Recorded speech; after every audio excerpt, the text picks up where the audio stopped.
कप्तान को गिरफ्तार कर लेगी। साबिक वजीर आजम इमरान खान की गिरफ्तारी का मामला। शहबाज हुकूमत ने इस्लामाबाद के थाने मारगिला में मुकदमा दर्ज करने के बाद कप्तान को हिरासत में लेने की तैयारियां कर ली। इम्पोर्टेड हुकूमत बौखला गई। जराये के मुताबिक वफाकी वजीर दाखिला राना सनाउल्लाह ने PTI चेयरमैन इमरान खान की गिरफ्तारी से मुतालिक वजीर आजम शहबाज शरीफ से राब्ता कर लिया।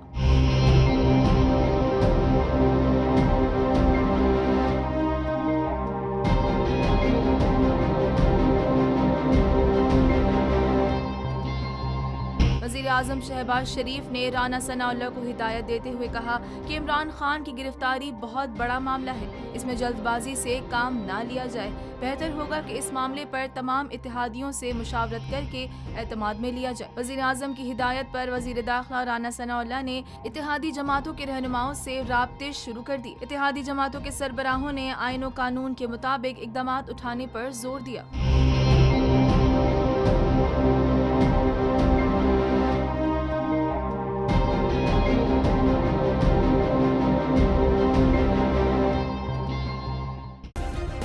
सब्सक्राइब करें और बेल दबाएं ताकि कोई खबर रह न जाए।